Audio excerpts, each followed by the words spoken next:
ये अभिषेक जी, नीतीश जी ने तो खुले दिल से प्रधानमंत्री नरेंद्र मोदी का स्वागत किया। पहले वो सोशल मीडिया पर नरेंद्र मोदी को धन्यवाद देना भूल गए थे, तो दोबारा उन्होंने पोस्ट किया जिसमें उनका नाम लेकर शुक्रिया कहा उनका। अब क्या दूरियां कम हो गई हैं क्या?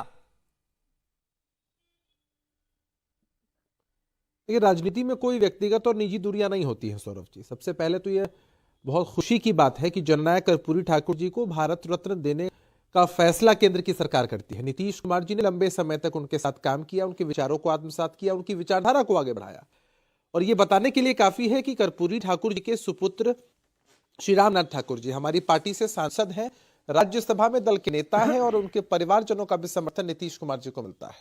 अब नीतीश कुमार जी ने इस मांग को लंबे समय तक उठाया, हमारी पार्टी ने इस मांग उठाया और केंद्र की सरकार ने अगर फैसला लिया है, कोई बात अगर देश की जनता को पसंद आती है, समाजवादी विचारधारा को मानने वाले लोगों को पसंद आती है, कर्पूरी के विचारों को, आदर्शों को मानने वाले लोगों को पसंद आती है, तो इसमें बधाई देने में दिक्कत और आपत्ति क्या है?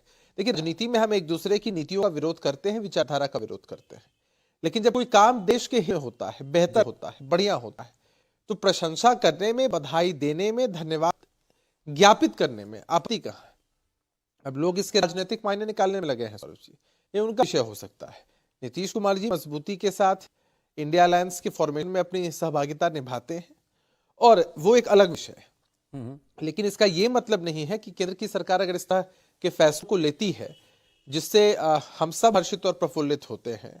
और हमारी पार्टी जो कि कर्पूरी विचारधारा पर चलने वाली पार्टी है, आपने देखा है नीतीश कुमार जी ने किस तरह से कर्पूरी के विचारों को आगे बढ़ाते हुए बिहार में पूर्ण शराबबंदी को लागू किया, पिछड़ों और तिछड़ों को किस तरह से हक दिलाया। जी। पिछड़ा समाज, चाहे आरक्षण देने की बात हो, प्रोत्साहन राशि देने की बात हो, आगे बढ़ाने की बात हो, हर कुछ क्या है कर्पूरी के विचार। ठीक है, देखिए, और ये आपने कहा कि हम राजनीतिक मायने ढूंढ रहे हैं, आप खुलकर नहीं बताइएगा। हम कहते हैं कि हमारा काम है राजनीतिक मायने तलाशना।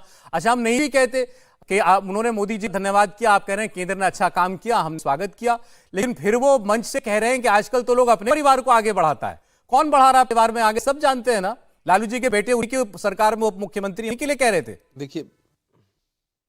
देखिए, आप इसको सिर्फ आरजेडी के दृष्टिकोण से मत देखिए और ऐसा मत समझिए कि नीतीश कुमार जी ने किसी अमुक पार्टी पर कटाक्ष किया है जी। एक बात को समझना आवश्यक है कि हम गठबंधन में जब होते हैं तो मुद्दों के आधार पर होते हैं, लेकिन हर पार्टी की अपनी सोच, अपनी विचारधारा, अपनी कार्यशैली होती है।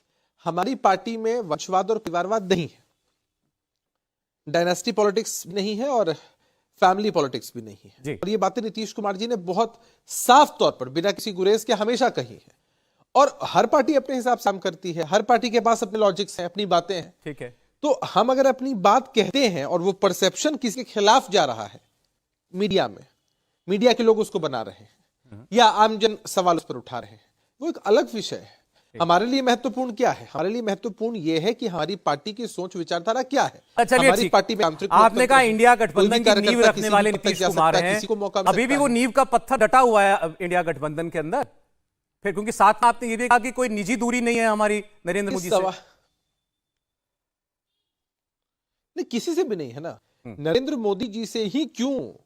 एनडीए में जितने घटक दल हैं, उनके जितने नेता हैं, उन किसी के साथ कोई निजी दूरी नहीं है, कोई व्यक्तिगत वैमनस्यता नहीं है।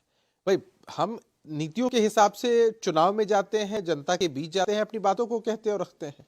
और ये सवाल ही बेमानी है कि नींव वैसी की वैसी है। नीतीश कुमार जी ने एक सोच रखी कि देश के स्तर पर विपक्षी पार्टियों को एकजुट होना चाहिए था। जो भाजपा के साथी कहा करते थे हमेशा कि विपक्ष के सभी नेता एक प्लेटफॉर्म पर बह ही नहीं सकते तो गठबंधन क्या बनेगा। नीतीश कुमार जी का भागीरथी प्रयास रहा और आपने देखा है कि तो इंडिया में है, इंडिया गठबंधन में रहेंगे, एनडीए में जाने का कोई सवाल नहीं है। आखिरी प्रश्न भाई,